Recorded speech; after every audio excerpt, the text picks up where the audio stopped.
વડોદરામાં પ્રદૂષણને કાબૂમાં લેવાના કેન્દ્રના પ્રયાસોને અનુરૂપ વીએમસીએ શહેરમાં 100 ઇલેક્ટ્રિક બસો શરૂ કરવાના પ્રયાસોને વેગ આપ્યો છે.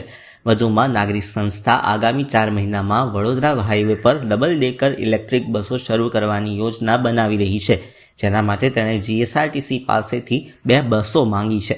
અધિકારીઓના જણાવ્યા અનુસાર જૂની અને ઘોંઘાટિયા ડીઝલથી ચાલતી સરકારી બસો પ્રદૂષણ ફેલાવતી રહે છે અને વધુ પડતા ઇંધણનો વપરાશ કરે છે. તેથી આ પગલું લેવામાં આવ્યું છે. આશા રાખીએ કે ઇલેક્ટ્રિક બસીસનો આપણે સિટીમાં આવવાની હતી, થોડું મોડું થઈ રહ્યા છે, એટલે જાન્યુઆરી મહિના અથવા ફેબ્રુઆરી પહેલા આવી જાય આપણે આશા રાખીએ છીએ. એમઓયુ કરવાનું કીધું છે, એટલે ચાર્જિંગ ડિપોઝની પણ તૈયારી ચાલી રહ્યા છે, જેથી કરીને લગભગ પહેલા તબક્કામાં 40 બસીસ અને ટોટલ 250 બસીસ ઇલેક્ટ્રિક બસીસ સિટીમાં આવે, જેથી કરીને અત્યારનું જે સિટીમાં ક્લીન મોબિલિટી પ્લાન માટે જે ચાલી રહ્યા છે એ પ્લાનિંગ કરી રહ્યા છે. અને હમણાં જ પૂરું થયેલા ચિંતન શિબિરમાં પણ સિટીને ઈ વ્હીકલ્સને પ્રોત્સાહન આપવા માટે પણ અત્યારે ચર્ચામાં આવી છે. એટલે આવનારા દિવસોમાં સિટીની અંદર ઇલેક્ટ્રિક વ્હીકલ્સ વધારે, ઇલેક્ટ્રિક ચાર્જિંગ ઇન્ફ્રાસ્ટ્રક્ચર વધારે, પોલ્યુશન ઘટે એ બાબતનું તૈયારીઓ છે.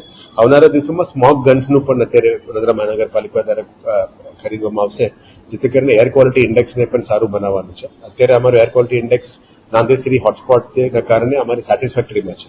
એને ગુડમાં લાવવા માટે સ્મોગ ગન્સ ડિપ્લોય કરવું પડશે, એર ક્વોલિટી મોનિટરિંગ સ્ટેશન્સ આખું સિટીમાં લગાવવું પડશે અને પોલ્યુશન લેવલ્સને પણ ઘટાડવું પડશે.